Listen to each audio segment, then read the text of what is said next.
எத்தனையோ சுவாமியை பற்றி கதை கேட்டிருந்தாலும் யாம் இருக்க பயம் ஏன் அப்படின்னு சொல்கிற ஒரே சுவாமி நம்ம சின்ன முருகா மட்டும்தான். நாளும் செய்யும் வினைதான் ஜன் செய்யும், என்னை நாடி வந்த கோலன் செய்யும் கொடுங்கூற்றன் செய்யும் குமரேசரிர்.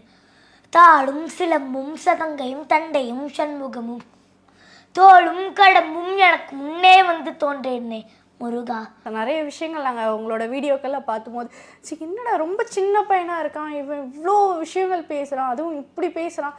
ஸோ பார்க்க பார்க்க அவ்வளோ ஆச்சரியங்கள் இருக்குது. ஸோ உங்களுக்கும் ஒரு மிகப்பெரிய வாழ்த்துக்கள். ஸோ உங்களுடைய ஃப்யூச்சர் வந்து இன்னும் மென்மேலும் தொடர்றதுக்கும் வாழ்த்துக்கள். அந்த கலை இளமணி அவார்டு வாங்கியிருக்கீங்க இல்லையா? ஸோ இது எப்போ கிடைச்சது உங்களுக்கு? ஸோ யார் கொடுத்தா அது? இது ஆக்சுவலாக வந்து ஒரு கவர்மெண்ட் அவார்ட். ராஷ்மி சித்தார்த் ஜகடே அப்படின்ற ஒரு கலெக்டர் தான் எனக்கு இது கொடுத்தாங்க. ஓகே. ஸோ இது எதுக்காக கொடுக்குறாங்க? எப்போ இது வாங்கினப்போ உங்களுக்கு எத்தனை வயசு? இப்போ தான் ரீசெண்டாக வாங்கினீங்களா? ஆமாம். ஓகே. அங்கே ஆக்சுவலாக இருந்ததுலேயே குட்டி நான் தான்.